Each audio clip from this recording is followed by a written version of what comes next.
สวัสดีวันจันทร์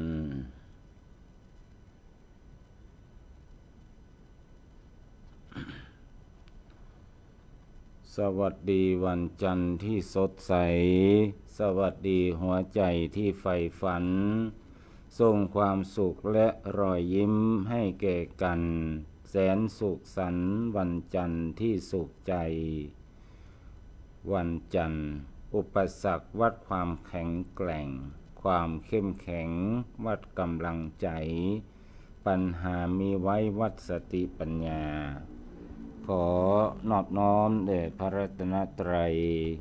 ขอถวายความเคารพพระมหาเถรานุเถระเจ้าคณะพระสังฆาธิการกู้ตนกู้องค์ขอเจริญสุขเจริญพรพ่อแม่ศรัทธาท่านสาธุชนพุทธบริษัททั้งหลายรายการอู้จาภาษาธรรมกำเมืองล้านนาได้มาพบกับญาติโยมดังเช่นเคยวันนี้เราก็มาพบกันก็ตรงกับวันจันทร์ที่วันจันทร์ที่ธันวาคม2568วันนี้ก็เป็นการเริ่มต้นเดือนสุดท้ายของปีตรงกับขึ้น11ค่ำเดือน3เหนือพบกับญาติโยมสาธุชนวันนี้ก็จะได้นำสิ่งที่ดีมีประโยชน์มาฝากท่านสาธุชนพุทธบริษัททั้งหลายเพื่อจะได้เป็นข้อคิดสะกิดใจนำไปประพฤติปฏิบัติในชีวิตประจำวันต่อไปญาติโยมสาธุชนพุทธบริษัททั้งหลายเมื่อ2 วันที่ผ่านมาตะวันศืนเนาะตั้งตะวันศืนละอาตมาภาพก็ได้ไปรับลมหนาวที่ผาตั้งจังหวัดเชียงรายไปทำบุญสลักพัดวัดผาตั้งซึ่งทางวัดผาตั้งเพิ่งก็ได้จัดเป็นประเพณีมาทุกปีอาจจะเป็นสลากที่ล่าลุ้นบางทีบางครั้งก็ถือว่าบางคนอาจจะฮ้องว่าเป็นงานประจำปีของสำนักสงฆ์หรือว่าวัดผาตั้งซึ่งติดกับชาย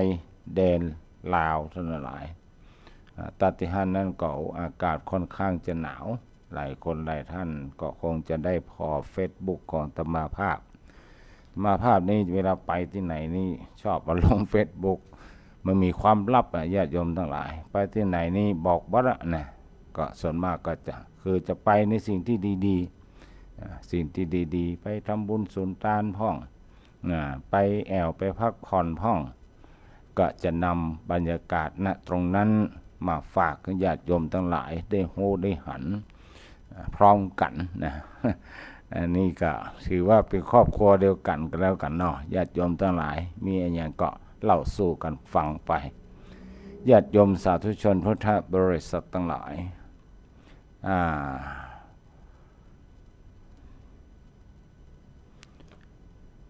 อาตมาภาพได้น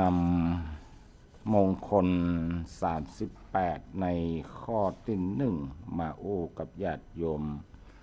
เมื่อวันพุธที่ผ่านมาก็เหมือนพอสมควรละญาติโยมทั้งหลายบางทีบางครั้งเขาก็จะลืมไปแต่วันนี้ก็มาต่อเติมเพิ่มเติมแถมหน่อย แต่ไม่ได้ใจเรื่องเก่าแล้วนะก็เพิ่มขึ้นมาแถมมีพระพุทธองค์ทรงตรัสพุทธภาษิตไว้ว่าพระเชปาปะเกมิเตนะพระเชปุริสาทะเมพระเชทะมิเตกัลยาเนพระเชทะบริสุทธเมแปลว่าผู้มีปัญญาบ่พึงคบคนชั่วเป็นมิตรบ่พึงคบคนบุรุษผู้ต่ำทรามพึงคบหากัลยาณมิตรพึงคบบุรุษผู้สูงสุดหลังจากที่พระผู้มีพระภาคเจ้าของเราได้ตรัสรู้พระสัมมาสัมโพธิญาณเป็นที่เรียบร้อย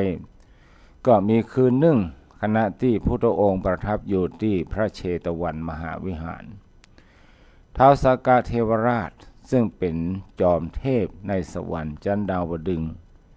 เมื่อถูกหมู่เทวดาถามปัญหา เกี่ยวกับเรื่องมงคลแล้ว ทรงมีบัญชาให้เทพพระบุตรองค์หนึ่งพร้อมโดยหมู่เทพไปทูลถามพระบรมศาสดาว่าอันหยังเป็นมงคลของชีวิตความจริงเรื่องมงคลนี้มนุษย์และเทวดาได้เกิดกันมาเมินแล้วแต่เกิดกันไปคนละอย่างบางคนบอกว่าการที่ได้หันรูปงามๆก็ถือว่าเป็นมงคลจะทำให้ชีวิตมีความสุขมีความเจริญก้าวหน้าบางคนบอกว่าต้องได้ยินเสียงม่วนๆได้ดมกลิ่นหอมๆจึงจะเป็นมงคลอย่างนี้เป็นต้นโดยสรุปก็คือทุกคนคิดว่าจะต้องหามงคลจากสิ่งที่อยู่นอกตัวแต่พระสัมมาสัมพุทธเจ้าบอกได้ตรัสอย่างนั้นพระพุทธองค์ทรงบอกว่ามงคลเป็นสิ่งที่เราต้องทำเองคือต้องลงมือทำความดีลงแรงสร้างบุญกุศลจึงจะเป็นสิริมงคลของชีวิตทำให้ชีวิตมีความสุขมีความเจริญความดีขั้นแรกที่พระพุทธองค์ทรงบอกให้ทำก็คือต้องบักคบคนพาลดังที่พระองค์ทรงตรัสสอนไว้ว่าผู้มีปัญญาบักควรที่จะไปคบคนชั่วเป็นมิตรบ่พึงคบบุรุษผู้ต่ำทรามพึงคบหากัลยาณมิตรพึงคบหาบุรุษผู้สูงสุดคนพาลก็คือคนที่มีใจมีใจขุ่นมัวเป็นปกติมีความกึศหันต่อสิ่งต่างๆผิดจากความเป็นจริงชอบกึศชั่วอู้ชั่วทำชั่วบ่ยอมรับรู้ระเบียบวินัยนำแต่ความเดือดร้อนมาฮื้อไผไปคบค้าสมาคมตนมีแต่ความเสื่อมเสียตั้งแต่เสียชื่อเสียเสียงเสียทรัพย์สินเสียเงินทองเสียการงานเสียญาติมิตรและเสียคุณงามความดีตั้งหลายเขายังพลอยติดเชื้อผ่านจากที่เคยเป็นคนดีก็กลายเป็นคนพาลไปโดยนะดังเช่นเรื่องในอดีตการที่กรุงพาราณสีพระโพธิสัตว์บังเกิดเป็นปุโรหิตคืออำมาตย์ที่ปรึกษาของพระราชาพระนามว่าพระเจ้าพรหมทัตพระองค์มีช้างมงคลเชือกหนึ่งชื่อว่ามหิรามุกเป็นช้างที่ใจดีบ่เกะกะเกเรบ่เคยทำร้ายไผวันหนึ่งมีโจรกลุ่มหนึ่งหลังจากที่เขาทั้งหลายได้ปล้นจริงทรัพย์สินของเจ้าบ้านแล้วตกเวลาเมื่อคืนก็มาประชุมกันที่ข้างโฮงช้างของพระราชาเพื่อปรึกษาหารือนัดแนะกันว่าพรุ่งนี้จะไปทำการตัดช่องย่องเบาที่ไหนดีไปปล้นชิงอะไรอย่างไปขุดอุโมงค์ตัดใดจะทำร้ายเจ้าทรัพย์ด้วยวิธีใดจึงจะมามีภัยต่อสู้ได้แล้วก็สอนวิชาโจรฮื้อกันว่าเฮาเป็นโจรบ่ต้องมีมารยาทบ่ต้องมีความเมตตาต้องทำใจฮื้อแข็งกระด้างบ่ต้องสงสารไผต้องดุร้ายหยาบคายถึงจะทำงานในอาชีพโจรได้สำเร็จหมู่โจรก็ป้ากันมาปรึกษาหารือกันแบบนี้ทุกคืนช้างมหิรามุกได้ยินลึงเข้าจนเข้าใจว่าหมู่คนทั้งหลายมาสอนให้ตนเองทำแบบนั้นคือสอนให้เป็นโจรให้ดุร้ายให้ทำร้ายคนอื่นช้างมงคลจึงอาละวาดคนเลี้ยงช้างที่มาโรงช้างแต่เจ้าเอางวงไปจับร่างของกวานช้างหรือว่าคนเลี้ยงเอาไปฟาดกับปืนจนตายไผผ่านไปผ่านมาก็ฆ่าตายหมดจนไผเข้าใจว่าช้างมหิรามุกมันเป็นช้างตกมันเป็นช้างบ้าไปแล้ว ก็ปากันไปกราบทูลพระราชานะไปกราบทูลพระราชาพระราชาทรงส่งพระโพธิสัตว์ไปสืบค้นหาว่าต้นสายปลายเหตุของการเปลี่ยนแปลงว่าเนี่ยหยังช้างซึ่งเป็นช้างที่เมตตาเป็นช้างที่เชื่องเนี่ยหยังต้องกลายเป็นช้างที่มีใจโหดร้ายทำร้ายคนอื่นปรากฏว่าช้างบ่ได้เป็นอะไรอย่างเลยพระโพธิสัตว์ท่านเป็นบัณฑิตท่านมีปัญญาตรึกตรองพอแล้วสันนิษฐานว่าคงจะมีไผมาโอ้อะไรอย่างให้จ้างได้ยินเป็นอย่างแน่นอนจึงถามคนเลี้ยงจ้างว่าตอนกลางคืน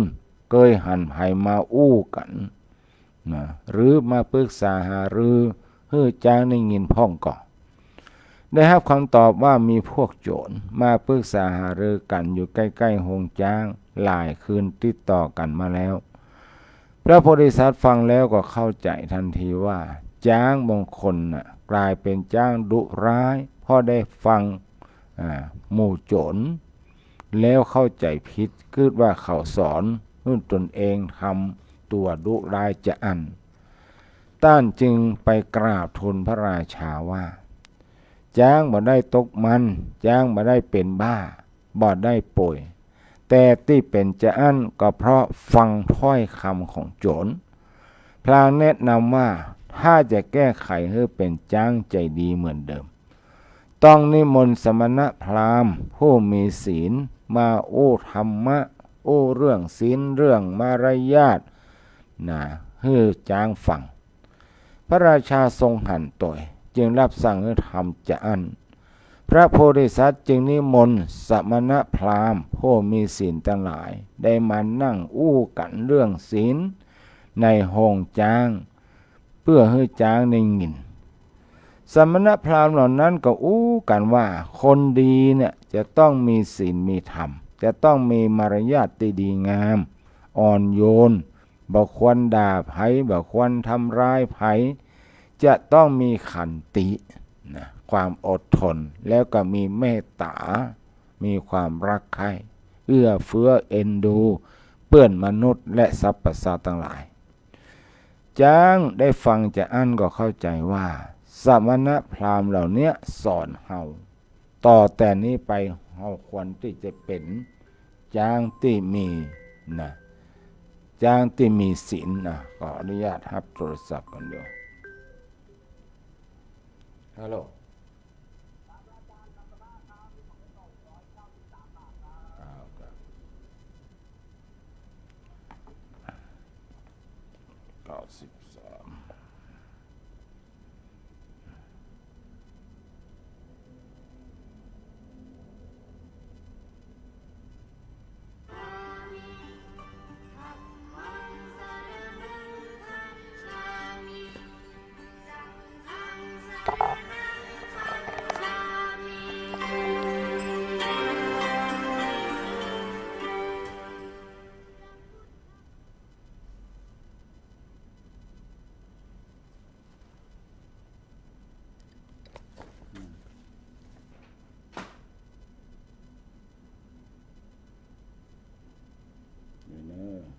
ขออนุญาตแป๊บเดียวยุ่งว่ะ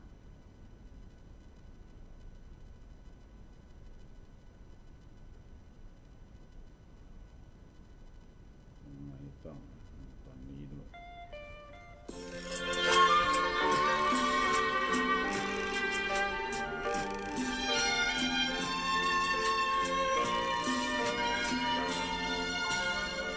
เสียงธรรมเสียงทองกึกก้องเสียงของระฆังเงงามชวนฟังหยุดยั้งอารมณ์ฟุ้งซ่านพุทธังธัมมังสังฆังแววดังกังวานตื่นเถิดเราท่านฟังธรรมกล่อมควันหรือไทยรักตัวของเราอย่าเมามัวหลงมายารีบตื่นขึ้นมาลืมตามองฟ้าวันใหม่รับฟังเพลงธรรมแล้วทำจิตให้สดใส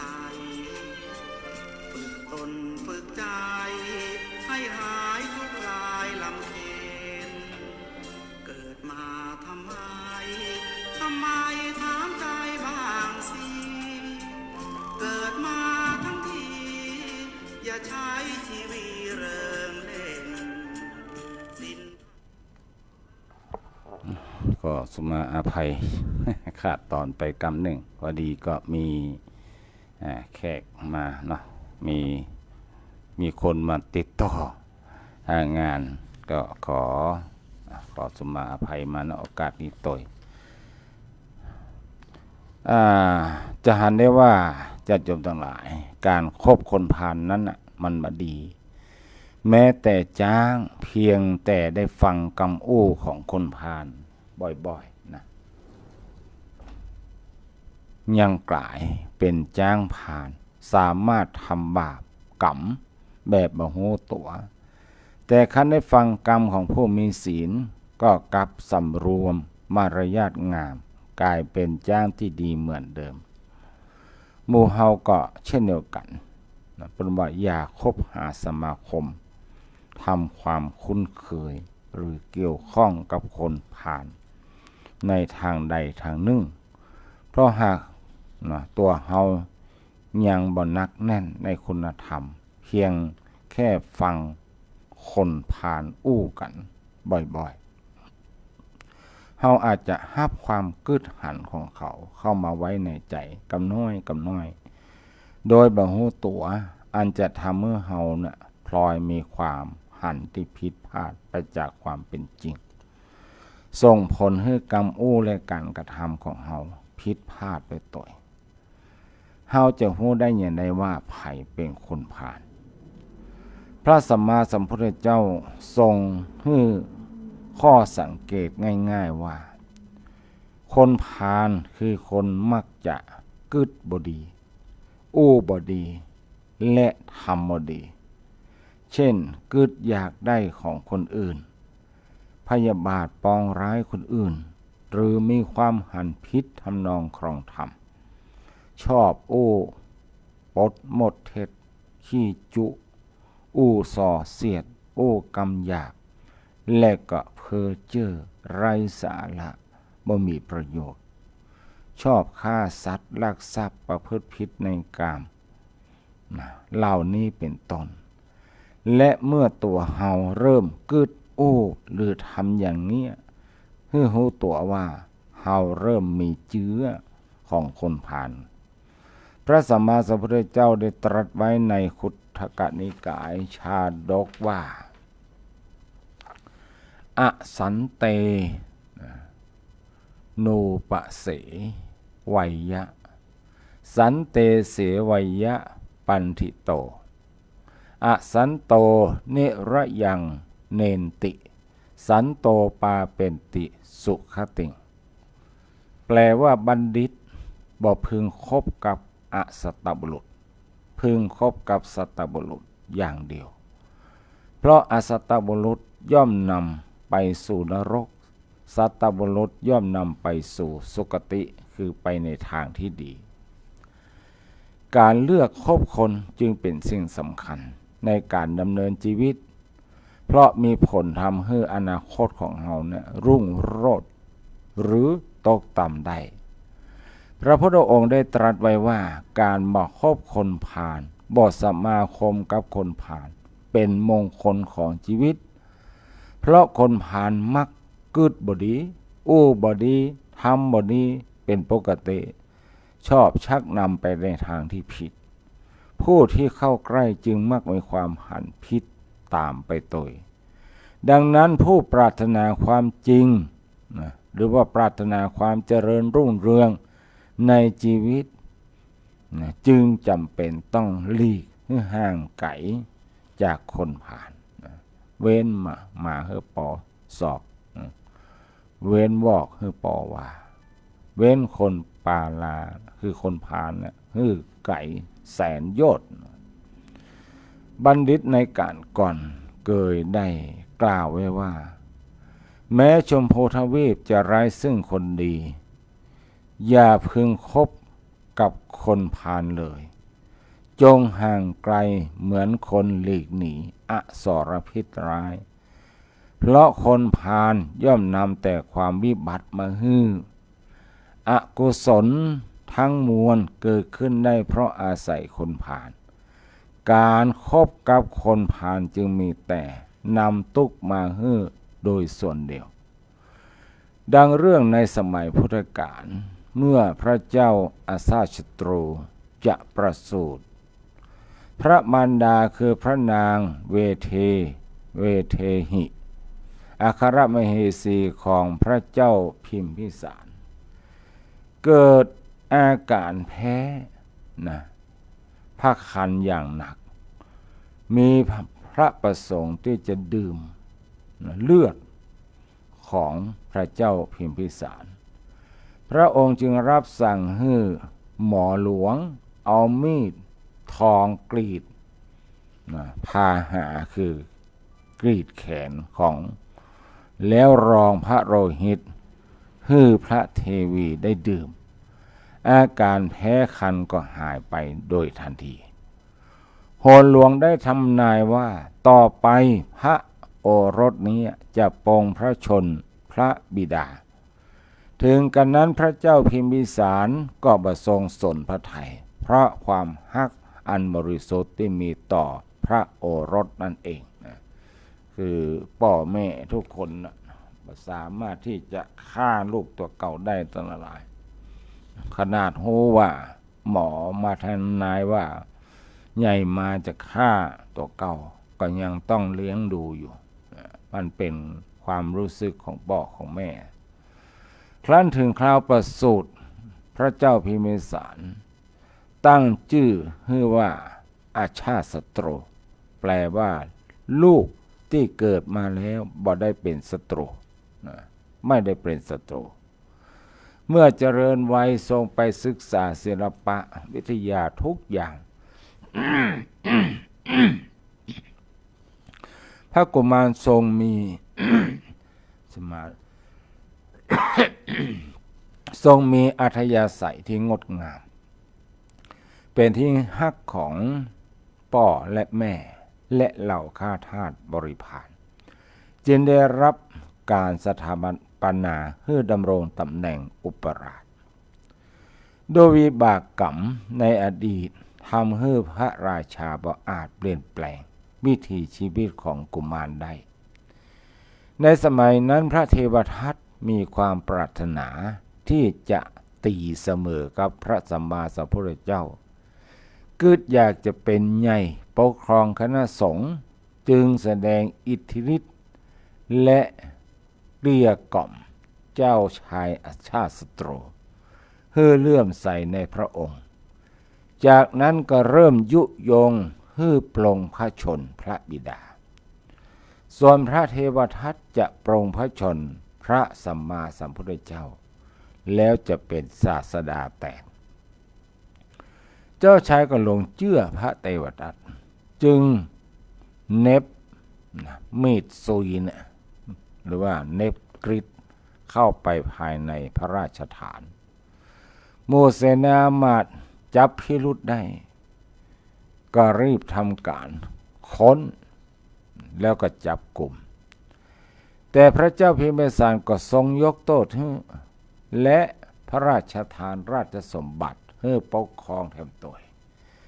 แม้กระนั้นเทวทัตก็ยังบ่พอใจคงปลุกปั่นให้พระเจ้าอาชาติศัตรูรีบปลงพระชนบิดาเช่นเดิมเพราะอย่างไปบอกไว้อย่างไรเพราะว่าการที่วันเนี้ยป่อเสด็จป่อเนี่ยเอาให้พระองค์ได้วันใดวันหนึ่งถ้าว่าเสด็จป่อบ่พอใจเพิ่งก็สามารถที่จะเอาราชสมบัตินั้นคืนไปได้เพราะฉะนั้นอย่าไว้ใจทางอย่าวางใจคนจะจนใจเองปลงพระชนเลยหรอกฆ่าเลยพระเจ้าอาชาติศัตรูจึงรับสั่งให้ขังป่อไว้ในเรือนจำแม้พระมารดาจะทัดทานอย่างใดก็ไม่ได้ผลอย่างใดก็ตาม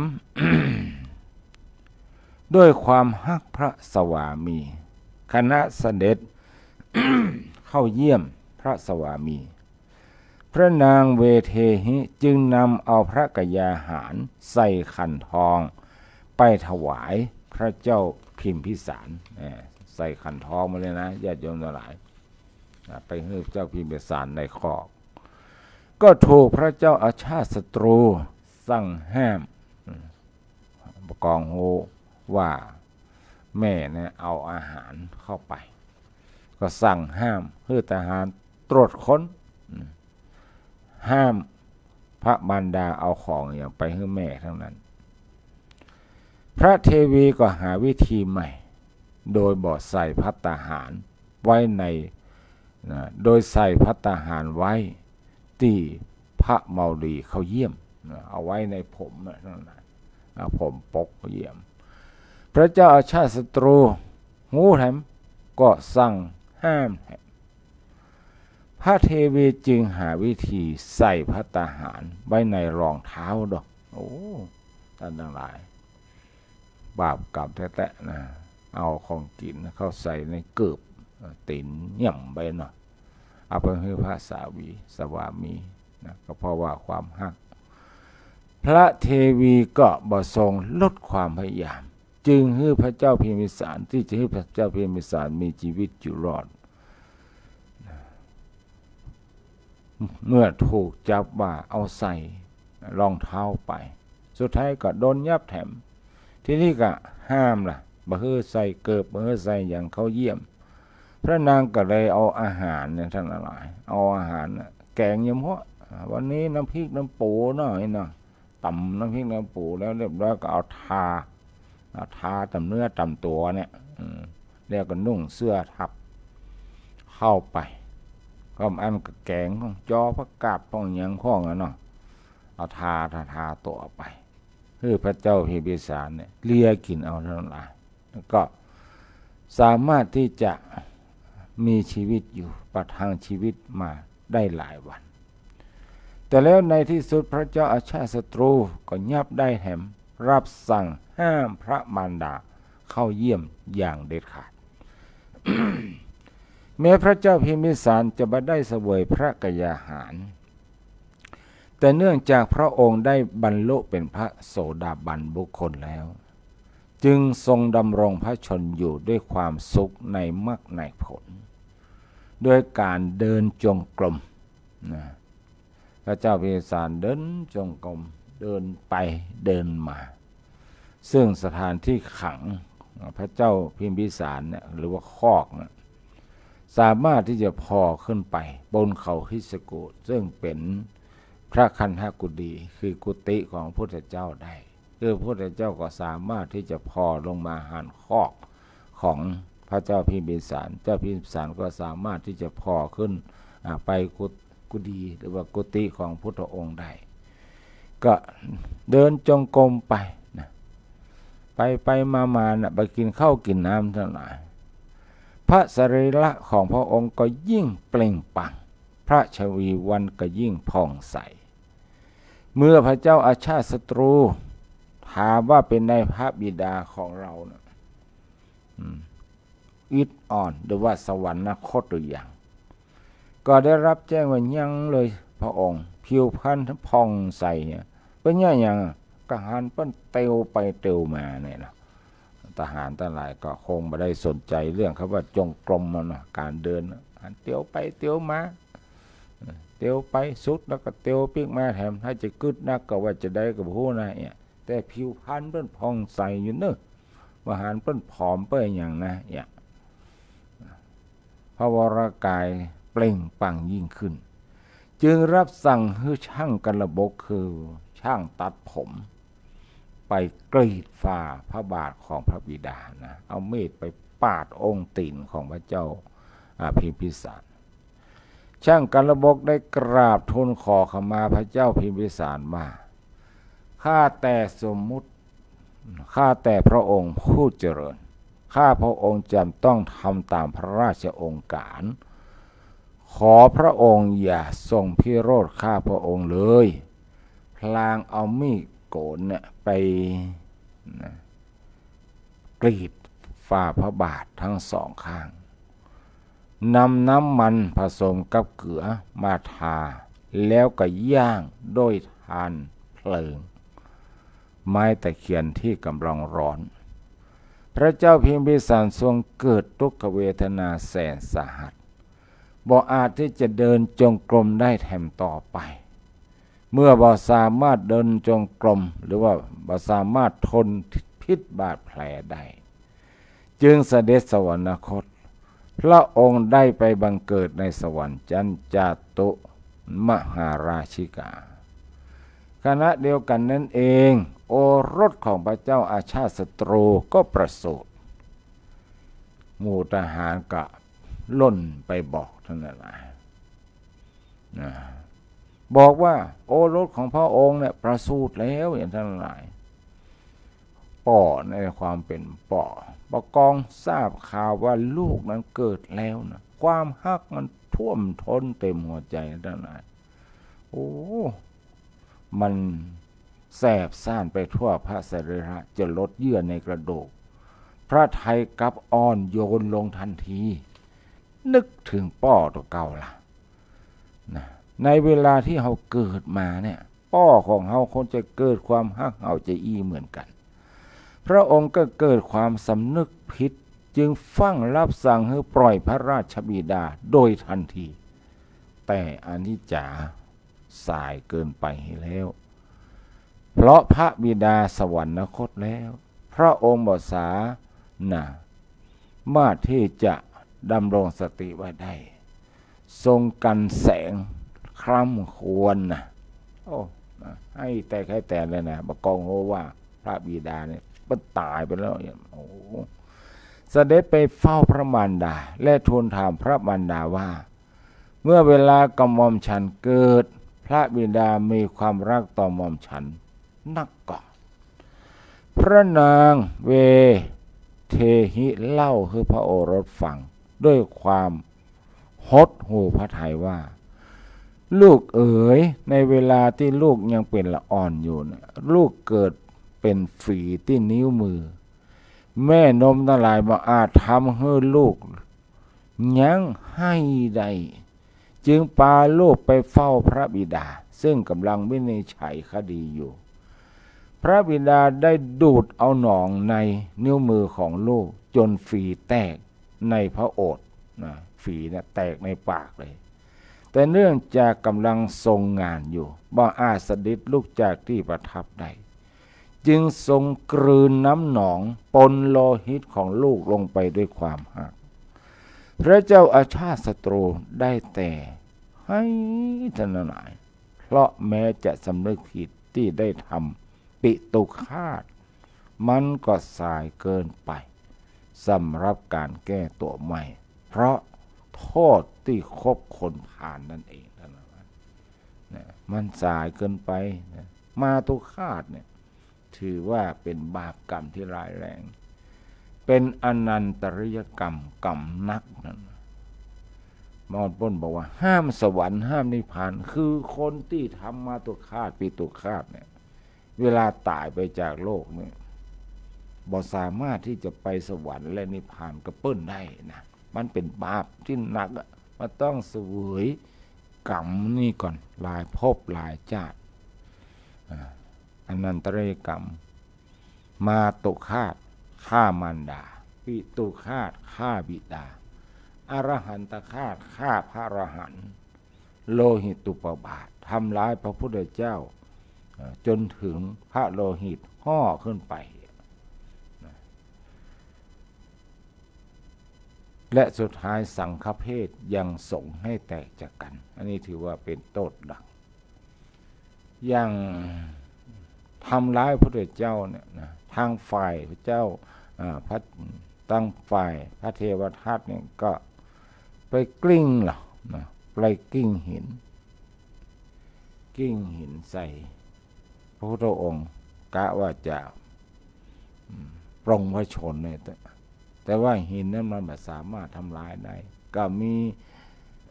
เศษหินที่ว่าหินก้อนใหญ่นะมันกิ้งไปกระทบหินน้ำก้อนหนึ่งก็เป็นเศษน้อยนะสะเด็นไปถูกตีนของพระพุทธองค์จ้ำหน่อยหนึ่งให้ถึงพระโลหิตห่อขึ้นไปแล้วมันจ้ำเหมือนกับเฮาจดเลยกลแล้วมือมันปลาแรดค้อนก็ดีมุ้ยก็ดีใบตุบก็ใส่ หัวมีมือของเฮาห่อเลือดขึ้นมาอย่างนั้นแหละท่านหลาย ด้วยบาปกรรมแค่เนี้ยผลสุดท้ายพระเทวทัตก็ถูกแผ่นดินสูบตายไปเกิดในนรกมหาเวจีเนี่ย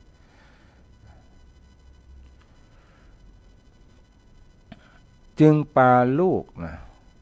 หลังจากที่ลูกของตนเองคือพระเจ้าชาติศัตรู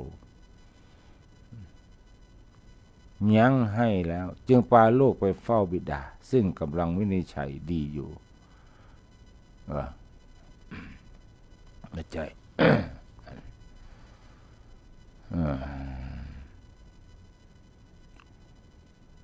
เพราะว่าคนพาลถ้ามันอยู่ในตัวของเราแล้วต้องฟังแก้ไขเพราะมันเป็นแหล่งที่จะทำลายความดีงามเป็นสิ่งที่จะทำลายความสะอาดความบริสุทธิ์ความผ่องใสของเราทำให้จิตใจของเราตกต่ำไปอันนี้ก็คือ เรื่องของการคบคนพาลญาติโยมสาธุชนพุทธบริษัททั้งหลายเป็นเรื่องของการคบคนพาลเป็นสิ่งที่ดีเป็นมงคลในข้อที่หนึ่งวันนี้อาตมาภาพจะได้ขออนุโมทนากับท่านสาธุชนพุทธบริษัททั้งหลายก็สืบเนื่องจากอาตมาภาพได้ประกาศเชิญชวนญาติโยมสาธุชนทั้งหลายได้ร่วมกันให้หอมเพื่อจะแปลงโรงครัวให้กับวัดแม่แม่ตำบลแม่แรมอำเภอแม่ริมก็มีญาติโยม 7-8 ท่านได้เสียสละปัจจัยร่วมบริจาคกับอาตมาภาพก็มีแม่สมบูรณ์แถวสุวรรณโชตได้หอมมา300 บาทโยมอารีสดับ200 บาทโยมแม่เรนูปินตา500 บาทอาจารย์ทัศนาพรจารุสวัสดิ์1,000 บาทแม่ทองทรงศิษย์จากบ้านแจมละปูน200 บาทท่านอาจารย์ท่านพระครูสุภัทรปราโมทย์สำนักวัดผาติการามเนาะห้วยทรายหอมมา 5,000 บาทอาตมาภาพพระครูเมธีสุตากรก็ร่วมหอมแหม 5,000 บาทอันนี้เป็นผู้บริจาคที่ผ่านมาวันนี้ก็ถือว่าเป็นวันที่อาตมาภาพดีใจเพราะมีโยมที่อุปถัมภ์วัดผาบองโดยตลอดนั่นก็คือโยมปิยธิดาตียาพรวันนี้มันไม่ได้รับดีก็ไปจะได้บอกหันโยมปิยธิดาหรือจำบ่ได้พอดีที่วัดมีศพญาติโยมทั้งหลายศพนั้นก็คือศพของโยมพ่อดาบตำรวจบุญรัตน์พิบาลปันพิบาลปันอายุ80 ปีแล้วเนอะท่านดาบตำรวจบุญรัตน์พิบาลปันซึ่งเป็นแฟนของโยมแม่ละมุนพิบาลปันที่เป็นอยู่ในกลุ่มรักเชียงใหม่51นั่นแหละหลายคนหลายท่านก็คงจำชื่อนี้หรือว่าหลายคนหลายท่านก็คงจะรู้จักมาคุ้นก็ถือโอกาสประกาศว่าตอนเนี้ยศพของท่านดาบตำรวจบุญรัตน์พิบาลปันได้ตั้งบำเพ็ญกุศลเป็นคืนแรกที่ศาลาบำเพ็ญบุญของวัดผาบองตัตตินีก็จะบำเพ็ญบุญไป3 คืนคืนนี้วันพุธวันหื้อ3 คืนแล้วก็จะได้ทำการชาปนกิจที่ปัจจาหายาวันนี้เวลา7 โมงไม่แรงนะ7 โมงเนี่ยญาติโยมทั้งหลายแล้วก็จะมีการเทศน์การสวดพระพิธรรมซึ่งตอนนี้มันเป็นฤดูหนาวมันค่ำเจ้าก็เลยท ทำพิธีกันเจ้าจะได้เสร็จเจ้าบ่ต้องหนาวพลิกบ้านขี่รถเครื่องบางทีมันหนาวนะมันเย็นก็เลยทำพิธีกันเจ้าหน่อยจะได้เร็วเจ้านะแต่ว่าประเดี๋ยวนี้มันเจ้าก็เหมือนค่ำนะ7 โมงมันมืดละมันมืดละอันนี้ก็โยมปิยธิดาติยาพรเปิ้นเอาปัจจัยจะมาถวายกับอาตมาเปิ้นเป็นคนง่ายๆญาติโยมทั้งหลายบ่วิถีวิถันบ่มากเรื่องอะไรอย่างเงี้ยเข้ามาเหมือนกับว่าบ่มีเสียงถ้าเป็นบางคนนี่นำปัจจัยจำนวนนักนี่มานี่ก็จะเป็นเรื่องใหญ่โตหน่อยนี่ก็มาแบบธรรมดาธรรมภาพก็เข้าใจว่าโยมก็จะมางานศพก็เลยว่ามาหาโยมกันนะพอดีพี่นานสมเตปินก็ไม่นี่พอดีไปพูดจัดการหรอกก็ไปหาพี่นานนะตัวเองพอดีเพิ่นอู้ขึ้นมาเนี่ยโยมนั่นแหละโยมปิยธิดาอู้ขึ้นมาธรรมภาพนี่จำเสียงก็ได้แล้วโอ้ถ่ายละโยมปิยธิดานะก็พอหน้าพอตาเพิ่นผ่องใสนะผ่องใสเรียกว่ามีบารมีเปล่งปลั่งก็คงเกิดจากเพื่อนเป็นคนใจบุญสุนทานนะทำบุญเกือบจะทุกรายการนะอาตมาภาพฟังมานี่นะเพื่อนชอบทำบุญก็มาร่วมทำบุญในการแปลงห้องครัววัดแม่แม่นะวันนี้นะ10,000 บาทนะโยมทั้งหลายโอ้เป็นเงินจำนวนนักกำมาบ่ได้ยกส่งเสียงถวายท่านเลยล่ะได้ยินข่าวว่าจะสร้างห้องน้ำไม่ใช่เหรอหรอกคนง่ายๆนะระบาภาพก็เอาซองอย่างมาเพื่อนใส่อันนี้ก็ขออนุโมทนาเนอโยมปิยธิดานะขอสุมาภัยจำโยมมาได้ว่าจริงๆแล้วครับมันหันกันที่ผ่านมาก็หันแบบฉาบโชยหันกันกำเดียวก็ไปโยมเปิ้นไปชอบอยู่เมินเพราะโยมเปิ้นบอกว่าสุขภาพเปิ้นมาแข็งแรงนะแต่ก็ขออวยพรนะขอสุขภาพนั้นดีขึ้นเรื่อยๆนะตามพ่อภายนอกที่หันวันนี้นี่ก็สุขภาพเพิ่นก็ค่อนข้างจะดีขึ้นอนุโมทนาเนาะก็ถือว่าเป็นความสำเร็จสำก้าวหนึ่งอาตมาภาพก็มีกำลังใจเพิ่มขึ้นมานะรายชื่อของญาติโยมที่ร่วมบริจาคกับอาตมาภาพนะบอกว่านักน้อยนะจะเอาเขียดติดหงหัวหมดญาติโยมหลายเพื่อประกาศให้เทพบุตรเทวดาสิ่งศักดิ์สิทธิ์ทั้งหลายประกาศให้คน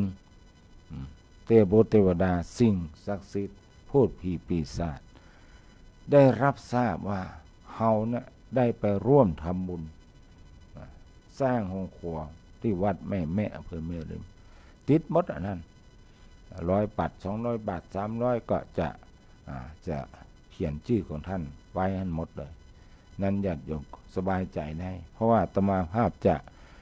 ควบคุมการก่อสร้างคือจะจัดจ้างหรือว่าดูแลด้วยตัวเก่าเองนะ ไม่น้อยเอาละไม่น้อยวันนี้มีอย่างดีไม่น้อยเจ้าไหว้พระเจ้าทำกันยาเจ้าเอาวันปอนะเจ้าเอาเลยต้นไม้1 ต้นแป้งไม้ขีดได้ล้านไม้ขีด1 การเผาไม้ตึงป่าเป็นกรรมสะท้อนมันย้อนขึ้นมาไม่มาจากป่าปิกมาเผาใดป่าคือกำเนิดเกิดจากป่าไม้ปิกมาเผาใดบอกฮู้บุญคุณต้นไม้น้อยๆพลอยถูกเผาสูญบอกฮู้บุญคุณผู้กำเนิดใครกตัญญูนับว่าประเสริฐต่อผู้กำเนิดเฮามาไฟเมินไม่ขีดปิกมาเผาป่าเปิ้นก่อห้องว่าอักตัญญูใครมีพ่อแม่ก็ขอเล่นดูหือกตัญญูหูคุณตอบแทนพ่อแม่มันบ่ให้สูญบ่ลืมบุญคุณบุญหนุนเด้อเจ้าบางคนพ่อแม่เปิ้นก่อแก่เฒ่าหวังเพิงลูกเจ้าหวังเพิงลูกเต่ายามเฒ่าชราเวลาเจ็บป่วยได้ช่วยรักษายามแก่ชราหวังเพิงลูกเต่าคือกตัญญูดูแลใฝ่เฝ้าพ่อแม่ของเฮาดีๆเพิ่นอยู่กับเฮาแถมบอกกี่ปี างเติบบางทีบอกกี่วันเจ้าบางคนเกินไปห้องเป็นเสื้อเถากัดอกแต่เจ้าเล่นน้ำครบรอบเข้มปีตี5 ธันวาวันฟองเฮากามีตึงวันเจ้าแถมคติธรรมกำยองนะเจ้าวันละบดนะเจ้าพดน้ำตีตนได้พ้นตั้งปลายไปปลูกว่าได้ใส่ปุ๋ยพ้นเก่าเจ็บเสมอเมินพ่อแม่ของเฮายามเพิ่นแก่เฒ่าเลี้ยงเพิ่นหือดีแปลว่าเลี้ยงดูแลพ่อแม่ของเราให้ดีๆท่านจะมีสุขภาพแข็งแรงเหมือนต้นไม้ใส่ปุ๋ยพรวนดินก็โตเร็วและแข็งแรงไม่เฉาตายเจ้าไหว้สาเจ้า เจ้าสาธุวันนี้กรอนดีนะคติสอนใจเป็นกำยองก็ดีเนาะนะจากโยมแม่น้อยนะได้นำมาฝากกับญาติโยมทั้งหลายว่าเนี่ยมันใกล้จะถึงวันป้อละเนี่ยวันที่5เนี่ยวันป้อไม่ได้มีแต่วันที่5ของทุกปีวันเดียวแต่ว่าวันป้อนั้นมีทุกวันลูกนั้นจะต้องมีความกตัญญูรู้คุณตอบแทนพระคุณของพ่อของแม่เหมือนกับการปลูกต้นไม้เนี่ยปลูกแล้วเมื่อเปิ้นมันเติบโตขึ้นมาแล้วหรือว่าเปิ้นเติบใหญ่ฮื้อผลฮื้อหยังฮื้อกระเพราแล้วก็บ่ได้ลืมต้องดูแลเพี้ยวปัดกวาดเพี้ยวตำเก้าไม้เก้าตอกรดน้ำใส่ปุ๋ยนะดูแลเปิ้นเป็นอย่างดีบดีเป็นคนอกตัญญูนะเหมือนกับไม่ขีด จริงๆไม่ขีดมันได้ปิกไปนะเป็นเทียบอะไรมันปิกไปเผาโคนนะเอาไปเผานะถ้าเปรียบไปทำอย่างก็เหมือนกับด้ามมุ้ยเนาะเอาไม้น้อยเดียวมาแปะด้ามมุ้ยแล้วก็ปิกไปป้อมเกามันก้นเป็นเปรียบเทียบอะไรจริงๆแล้วก็คนเฮานั่นแหละที่มันมีความกตัญญูต่อพ่อต่อแม่นี่ก็เป็นสิ่งที่ฝากไว้เพราะว่าใกล้วันพ่อจะมาถึงเด้อญาติโยมสาธุชนทุกท่านนั้นญาติโยมท่านใดอยากจะให้จะหอมร่วมทำบุญกับตมาภาพเอามาแปลงห้องครัว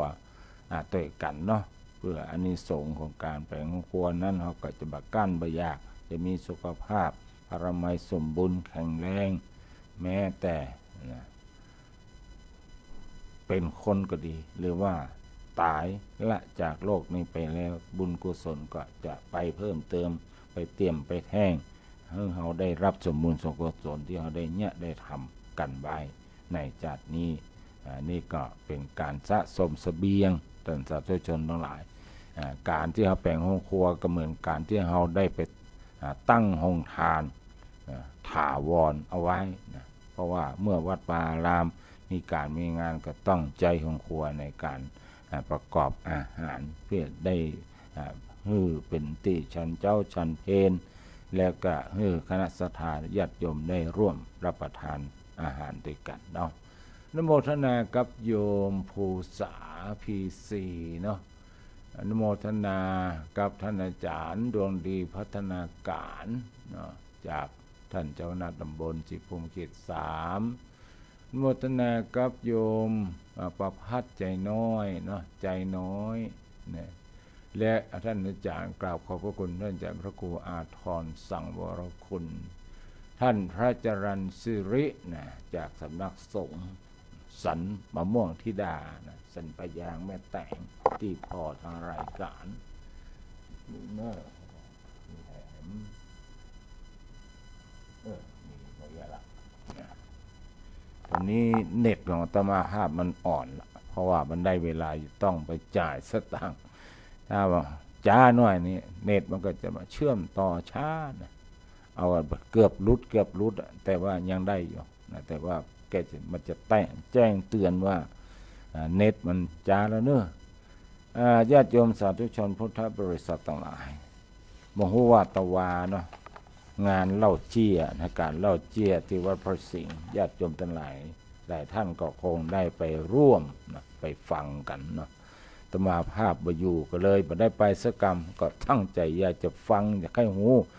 เหมือนกันนะเพิ่นมาสืบทอดเรื่องของเล่าเจี้ยนะ มีการซอด้วยเมื่อตะวาที่ผ่านมาฝากข่าวมาจากท่านพระครูอุปถัมภ์ก็ไม่ได้ไปพอไปชมกระเปิ้ลไปที่เจียงไฮ้แล้วกับวันที่14เนี่ยเนาะก็อย่าลืมไปร่วมกันในการทอดผ้าป่าสามัคคีของสถานีใครจะให้จะหอมพันรายการรัตมาภาพก็ได้ หรือจะเปิงใจนักจัดรายการท่านใดอยากจะให้จะหอมก็สามารถแจ้งความประสงค์จำนงได้เช่นเดียวกัน ตอนนี้กี่โมงล่ะ13:59 นาทีก็เหลือเวลาแถมน้อยเดียวนะแถมครึ่งนาทีก็จะหมดแล้ว